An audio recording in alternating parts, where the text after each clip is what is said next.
Welcome back to the channel, guys. Today I'm going to review the Orvis RECON 909, the 9-foot 9-weight 4-piece, which is right here, which is a really nice rod. I don't have it completely set up in my garage, but I've had this for 1 year, and I've used it for schoolies, striped bass all summer, and I just got back from a steelhead trip, so I figured now would be the time to review it, and people are going to start buying rods here in the spring, so I wanted to give you guys, some help.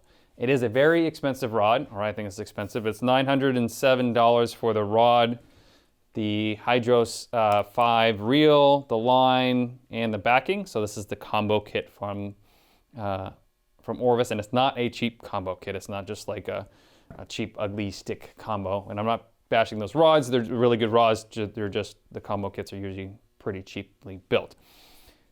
Number one reason why I bought this rod, I've been eyeballing Recons for years. I am not at the Helios. If I went full-time fly fishing and not spinning gear, I would probably buy Helios.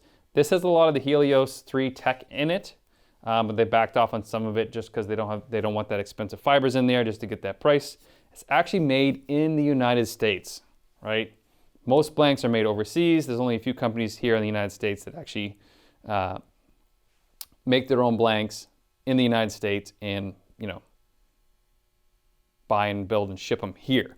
Now, I did not know that the HYDROS reel was made in China or overseas. Otherwise, I would have opted to not get the combo kit and buy an upgraded reel. But I have no qualms about the rod or the reel, except for I did not read the fine print when I first bought the reel and realized oh, it's got a nice seal drag, which I have their bat and kill, which works the same way, this is sealed, and when you open it, it is no longer sealed. So I opened it in salt water, got salt water in there, thought I rinsed it out well enough, and I didn't, and I fried all the stuff on the inside where I had no drag. So I had to return it. Customer service was super nice, and got it sent back to me and fixed it. So $907 for the whole outfit. One thing I did have to get used to is this is a super fast rod. And I bought one for my dad and my brother as well. My dad's like, I don't like this rod at all. I'm like, you need to actually put some speed into it, some more line speed. And once he did that and he realized that you actually need to put some effort into the rod and then it'll work for you, he likes it. We've got lots of stripers with it. So I want to play some videos of setting some hook on some pretty big schoolie stripers right now, and that was on Cape Cod for hours and hours.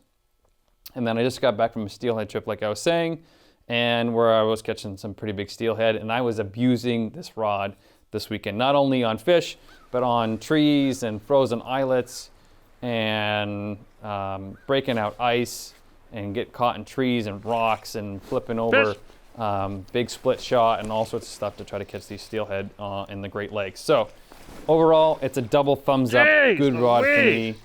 It's been years since I've been wanting to buy one of these things, and I finally broke down and bought it. And I would highly suggest it. If you want to upgrade from your lower end rods, especially in the higher weight sizes where those 9-weight, 10-weight rods can actually get physically heavy. This thing only weighs a few, I don't know, I haven't put it on a scale, but the rod is super light. The reel is super light unless you have the depth charge line on there, and then it's obviously a lot heavier. So that's my review. 2 thumbs up, and make sure you guys subscribe for more reviews and follow all my other videos.